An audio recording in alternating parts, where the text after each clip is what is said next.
Hello guys, good afternoon. यहाँ हो चुकी है दोपहर और मेरे साथ हैं अजीम भाई। पीछे फ्लो लॉजिस्टिक की गाड़ियाँ हैं और हम कड़ी धूप में जो है बाहर की तरफ जा रहे हैं। और हम जा रहे हैं, कहाँ जा रहे हैं? Dubai mall. तो सनाया मॉल में जाएंगे और सनाया एरिया और उस कंपाउंड में जाके हम अपनी कुछ कंपनी से बातचीत करने जा रहे हैं। कुछ हमारी रिक्वायरमेंट्स है जो वहाँ शायद पूरी हो, लेकिन हम उम्मीद लेके जा रहे हैं। और यहाँ से लगभग हमें 25 मिनट्स का टाइम लगेगा। यहाँ पर होते हैं इस तरीके के कुछ ट्रक्स और साथ में इन ट्रक्स के एडवर्टाइजमेंट देख के बहुत ही अच्छा लगता है। और जिस तरीके से फ्लो प्रोग्रेसिव लॉजिस्टिक और यहाँ अशोक लीलैंड की एक एक्सीडेंटेड बस भी खड़ी है सीधा ठीक मेरे सामने। यहाँ पर एक और जो है वैन आ रही है जिसमें फ्रीजर होता है इस तरीके की। कुछ इस तरीके का ट्रक बड़ा जो पीछे देखने को मिल सकता है। और बढ़िया और लंबे ट्रक टिकाऊ होते हैं। मर्सिडीज, वॉल्वो और इसूजू, यहाँ 3 कंपनियों के ज़्यादा ट्रक्स पाए जाते हैं। ये बिल्कुल देखने में कैनेडियन ट्रक के मुकाबले करते हैं इस तरीके के ट्रक्स। और जो बिल्कुल कैनेडियन ट्रक की मुकाबले में कहीं ज़्यादा अच्छे हैं। पीटरबिल्ट तो नहीं है फिलहाल, मर्सिडीज और वॉल्वो जो है यहाँ पर। और ये है वो ट्रक पीछे है वो मर्सिडीज। हेलो गाइज, मेरा नाम है सतविंदर सिंह और मैं सऊदी अरबिया रियाद में अभी वर्क परमिट पर आया हूँ।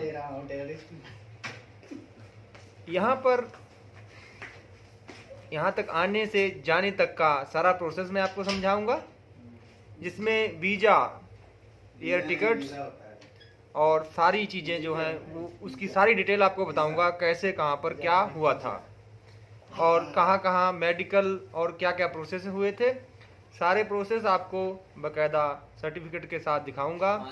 कहाँ से शुरुआत होती है यहाँ तक आने की और कहाँ तक क्या करना होता है, कहाँ कितनी फीस होती है और क्या डॉक्यूमेंटेशन की ज़रूरत पड़ती है, वो सब आपको मैं इस वीडियो में बताऊंगा। सबसे पहले जब आपको सऊदी अरब या किसी भी गल्फ़ कंट्री में आना होता है तब आपको एक एजेंट ढूंढना पड़ता है जो आपके लिए जॉब अरेंज कराता है सऊदी अरबिया या ओमान या मस्कट में। उसके बाद में वो आपको बताता है कि आप जो है आपका एक इंटरव्यू होगा।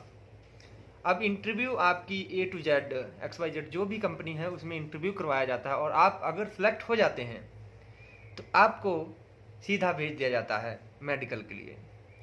मेडिकल जाने के लिए आपको सबसे पहले एक गम का रिसिप्ट की ज़रूरत पड़ती है। यानी आपको एक मेडिकल जाने के लिए एक रिसिप्ट बुक करनी पड़ती है जिसकी फ़ीस $10 यानी 778 रुपीज़ के आसपास मौजूदा रेट के हिसाब से मैं बता रहा हूँ चलती है। जिसे बुक करने के लिए आपको गमका की ऑफिशियल वेबसाइट पे जाके आपको बुक करना है, जो मैंने पहले से ही कर रखा था। आप वहाँ पर जाएंगे, वहाँ पर आपके कोई भी इंडियन क्रेडिट और मास्टर डेबिट कार्ड्स वगैरह नहीं लिए जाएंगे, वो डिक्लाइन कर देंगे। आपका सिर्फ वहाँ पर एक ही कार्ड चलेगा, वो है पेटीएम पेमेंट बैंक का। तो मेरे को भी यही प्रॉब्लम हुई थी जब मैं HDFC और कोटक महिंद्रा के कार्ड लगा रहा था। गमका की रिसिप्ट लेने के बाद अगर आपने सुबह रिसिप्ट ली है और आपको भरतनगर दिल्ली में या कहीं भी आसपास जहां आपके सेंटर्स होंगे वहां को आपको रसीद मिलती है, उसके बाद में आपको एक सेंटर दे दिया जाता है जहां पर आपका होता है मेडिकल। अब मेडिकल में हमारा जो टाइम होता है वो सुबह से लेके 11 से लेके 3 बजे तक होता है, जो लास्ट वो पेपर्स जमा करते हैं और आपका मेडिकल टेस्ट करते हैं। मेडिकल टेस्ट में एंट्री करते ही आपको सऊदी अरबिया के लिए 5500 रुपये जमा करने पड़ते हैं। अभी सऊदी अरब में जो मेडिकल है उसके लिए एक वीज़ा नंबर और एक मोफा नंबर जो आपको आपका एजेंट प्रोवाइड कराएगा, वो भी आपको लिख के ले जाना होगा, क्योंकि वहाँ पर वो भी पूछा जाएगा। हालांकि वो नंबर ओरिजिनल नहीं होता है, वो क्या होता है इसके बारे में मुझे भी नॉलेज नहीं है, फिलहाल वो नंबर ओरिजिनल नहीं होता है। उसके बाद में नेक्स्ट प्रोसेस होता है, वो आपका सैंपल लेते हैं। सबसे पहले वो आपसे 5500 रुपये जमा करवाएंगे और आपको वेट करने के लिए बैठाल देंगे। मेरा भरतनगर में हुआ था, हाइफो मेडिकल सेंटर में। तो आपको बैठाल देंगे, सबसे पहले आपका ब्लड टेस्ट होगा। अब आपको कुछ नहीं करना, आपको ब्लड देना है, उसके बाद में आपको एक बॉटल में यूरिन देना है और वो वहीं रख देना है। और उसके बाद में नेक्स्ट स्टेप होता है आपका एक्सरे होगा।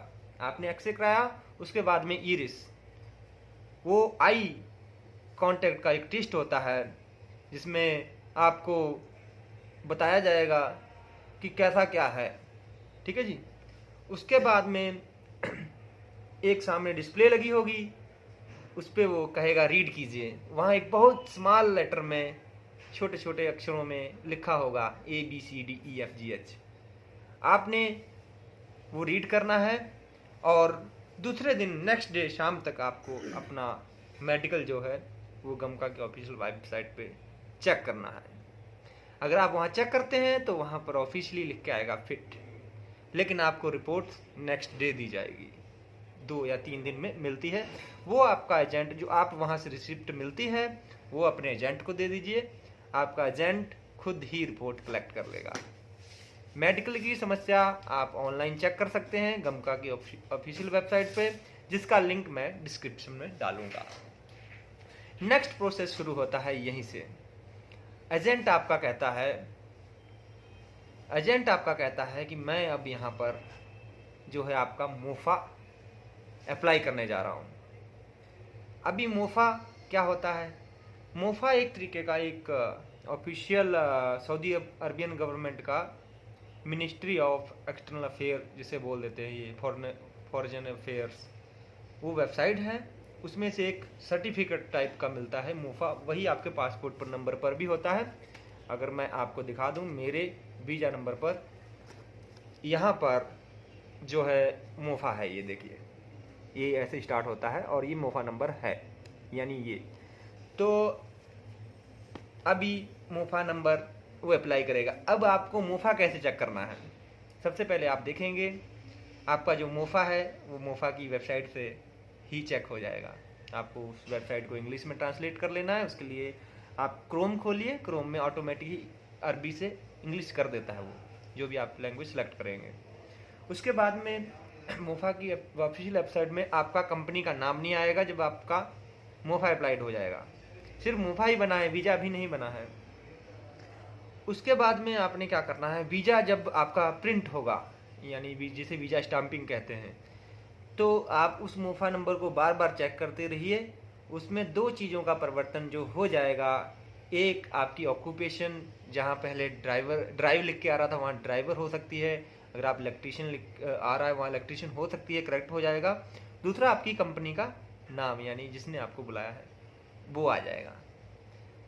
तो वहीं से प्रोसेस शुरू होता है। वीज़ा लग गया, अगर आपका स्टाम्प अगर इस तरीके से, यानी पासपोर्ट पर मेरा जिस तरीके से मैं आपको वीज़ा अपना दिखा देता हूँ, ये वीज़ा है, ये वीज़ा यहाँ पर प्रिंट हो चुका, तो आपको वहाँ पर कंपनी का नाम दिखाई देने लगेगा, जो कि अरबिक में होगा। अगर आप सऊदी अरब या मस्कट वगैरह में आ रहे हैं तो उसे आपको ट्रांसलेट करने के लिए गूगल ट्रांसलेट की एप्लीकेशन खोलनी पड़ेगी, और उसमें एक आप फ़ोटो क्लिक कीजिए अपने वीज़ा की, और वहाँ पर जब आप स्कैन करवाएंगे तो वो टैप जो जितने भी आपके आ रहे हैं अल्फ़ाबेट्स, वो एकदम से आपकी लैंग्वेज में कन्वर्ट हो जाएंगे।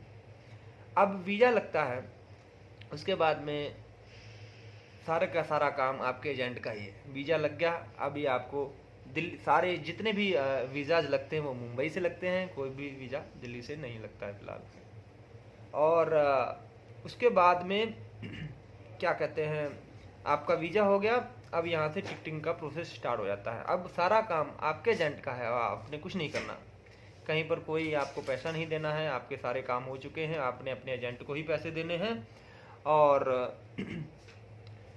उसके बाद में आपका एजेंट कहेगा कि आप इतने पैसे डालिए, आप उतने पैसे अपने ऑनलाइन चेक करके दे दीजिए। और आप एक काम और कर सकते हैं, आप मुझे अपना पासपोर्ट नंबर और मोफा नंबर अगर आप बताएंगे, मैं भी आपको ऑनलाइन चेक करके बता सकता हूँ। उसके लिए मैं अपनी ऑफिशियल इंस्टाग्राम की आईडी नीचे डाल दूंगा, उसमें फॉलो कीजिएगा और मुझे मैसेज कीजिएगा, डायरेक्ट मैसेज कीजिएगा, मैं आपको बता दूंगा। और वहाँ से फिर आपका स्टार्ट होता है मेन प्रोसेस यहाँ आने का। आपको मुंबई भेज दिया जाता है और आपका एजेंट आपको कहता है आप बैठिए और मैं अभी आपका पासपोर्ट लाता हूँ। वहीं फिर से इंटरव्यू होता है, और जो होता है इंग्लिश में। मेरी कंपनी ने इंग्लिश में मेरा इंटरव्यू लिया था। उसके बाद में वहीं से आपको एक टिकट दे दी जाती है जिसमें और लोगों का भी एंट्री होता है, और आप सीधा एयरपोर्ट जाते हैं। एयरपोर्ट जाकर आपको चेक इन करना होता है। सबसे पहले आपको करना होता है चेक इन। चेक इन करते समय आपको इस तरीके का बोर्डिंग पास, मैं स्पाइस जेट से आया था, मेरा ये बोर्डिंग पास है, इस तरीके का बोर्डिंग पास दे दिया जाएगा। आपका चेक इन बैग रख लेंगे और आप हैंड बैग के साथ नेक्स्ट स्टेप पे जाएंगे। अब वहाँ पर आपका हैंड बैग भी स्कैन होगा, और हैंड बैग स्कैन होने के बाद नेक्स्ट आप सामने देखेंगे ड्यूटी फ्री के सामने, मुंबई एयरपोर्ट की मैं बात कर रहा हूँ, मुंबई ड्यूटी फ्री के जस्ट पहले ही इमिग्रेशन काउंटर होगा, और आपको इमिग्रेशन काउंटर पे जाके जल्दी से करवाना है इमिग्रेशन। और इमिग्रेशन होने के बाद अब आप निश्चिंत रूप से कहीं भी ड्यूटी फ्री में कोई भी चीज़ इंजॉय कीजिए, खरीदिए। फिलहाल वहाँ सारी चीज़ें एक्सपेंसिव होती हैं, पर आपको फिर भी खरीदनी है क्योंकि आपको इंडियन करेंसी नहीं रखनी है। तो उसके बाद में आपने एक्सचेंज जो करवाने हैं वो एयरपोर्ट पर बहुत एक्सपेंसिव होते हैं। 2600 रुपीज़ में आपको 100 रियाल दिए जाएंगे, जो कि आपको बाहर से ही करवाने हैं। आपको 2100 रुपीज़ में 100 रियाल मिल जाएंगे। और अगर आप उसके बाद में फिर आपने क्या करना है, आपके बोर्डिंग पास पे ही इस तरीके से लिखा रहेगा, मेरे में 43B लिखा था, अभी 43B पे जाके आपको बैठ जाना है, और आपकी फ़्लाइट से जस्ट 40 मिनट पहले वो एंट्री ओपन कर देंगे और आप फ्लाइट में बैठना चालू कर देंगे। और इस तरीके का बोर्डिंग पास रहेगा। ये मेरा दूसरा बोर्डिंग पास है, वो इस तरीके का एक टैब फाड़ के रख लेंगे और एक आपको दे देंगे। यहाँ से आपकी सारी समस्याएं दूर हो जाती हैं और आप वहाँ से फ्लाई कर पाते हैं। और फिर यहाँ टाइम आता है सऊदी अरब में, जहाँ भी आपका जिद्दा उतर रहे हैं या रियाद कहीं भी उतर रहे हैं आप, वहाँ पर अराइवल के टाइम पे आपको फिर से करवानी होती है इमिग्रेशन। इस तरीके की स्टाम्प आनी होती है, मैं अपनी वीज़ा में दिखाता हूँ। वो फिर से इमिग्रेशन करते हैं, और यहाँ पर एक बहुत अच्छी चीज़ है जो पेन से लिखी हुई है, इसे बोलते हैं बॉर्डर नंबर। और ये बॉर्डर नंबर फिर से आपको यहाँ काम आता है। इसको चेक करने के लिए मैं डिस्क्रिप्शन में इसका भी लिंक डालूंगा, बाकायदा लिख के ये किस लिए है वेबसाइट, MOL वेबसाइट होती है, वहाँ पर जाकर आप अपना इकामा नंबर चेक कर सकते हैं। ये बॉर्डर नंबर वहीं पर ही आपकी एक फ़ोटो खींच ली जाती है जो आपके इकामा पे छपती है, और यहाँ से बॉर्डर नंबर डालेंगे। ये किसी भी जो अरबी जानता हो, या फिर आप गूगल से एक फ़ोटो डाउनलोड कर लीजिए जिसमें इन अल्फ़ाबेट्स को अगर समझ पाएँ, जो भी है नंबर्स जो भी हैं समझ पाएँ आप इनको, तो समझ वहाँ से करके कन्वर्ट उसमें डालिए, और नीचे डेट ऑफ बर्थ को जॉर्जियन करके उसमें डालेंगे, तो आपको आपका इकामा नंबर और आपकी सारी डिटेल्स मिल जाएगी अगर बना होगा तो यहाँ से जो है आपकी जर्नी ख़त्म होती है और आपको कंपनी आपका पासपोर्ट लेके काम पे लगा देती है। फ़िलहाल हमारी कंपनी अच्छी है, तो उन्होंने हमारा पासपोर्ट और ये कुछ भी नहीं लिया है। और इसी तरीके से आपको कोई भी दिक्कत होती है, आप सीधा मुझे इंस्टाग्राम पे DM कीजिए, मैं आपकी सहायता ज़रूर करूँगा। Thank you.